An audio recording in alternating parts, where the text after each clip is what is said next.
বন্ধুরা, বাটা মাছ নিয়েছি। বাটা মাছ দিয়ে ঝিঙে আলু দিয়ে একটা পাতলা ঝোল করে দেখাবো। তার জন্য লাগছে সর্ষের তেল, নুন, হলুদ, জিরে গুঁড়ো, লঙ্কা গুঁড়ো আর একটু পোস্ত। মাছগুলো লবণ হলুদ দিয়ে ভেজে নেব।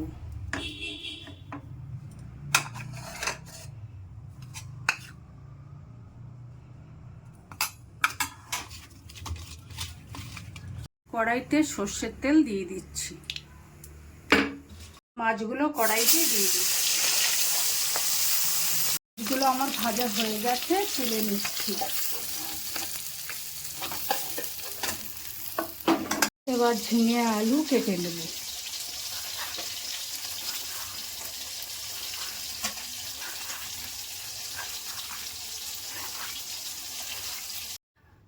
কড়াইতে তেল দিয়ে দিলাম।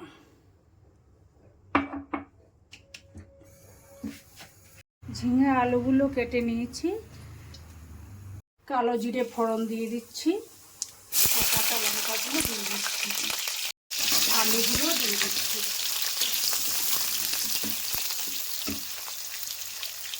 হলুদ দিয়ে দিলাম, অল্প লবণ দিয়ে দিলাম।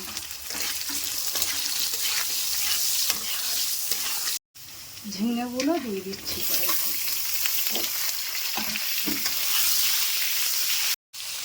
পরিমাণ মতো লবণ দিচ্ছি আর দিয়ে দিচ্ছি হলুদ। এবার জিরের গুঁড়ো আর লঙ্কার গুঁড়োটা দিয়ে দেব। একটু জল দিয়ে গুলে নিচ্ছি এটা।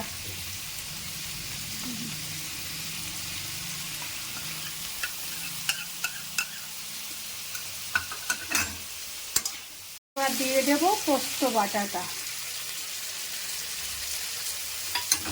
জল দিয়ে ঢাকা দিয়ে দেব।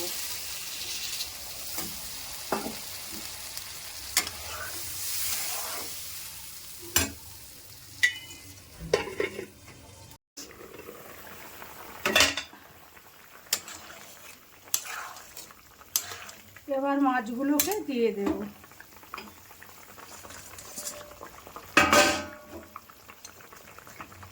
আমার বাটা মাছের ঝোলটা হয়ে গেছে। এবার আমি ধনেপাতা দিয়ে নামিয়ে নেব।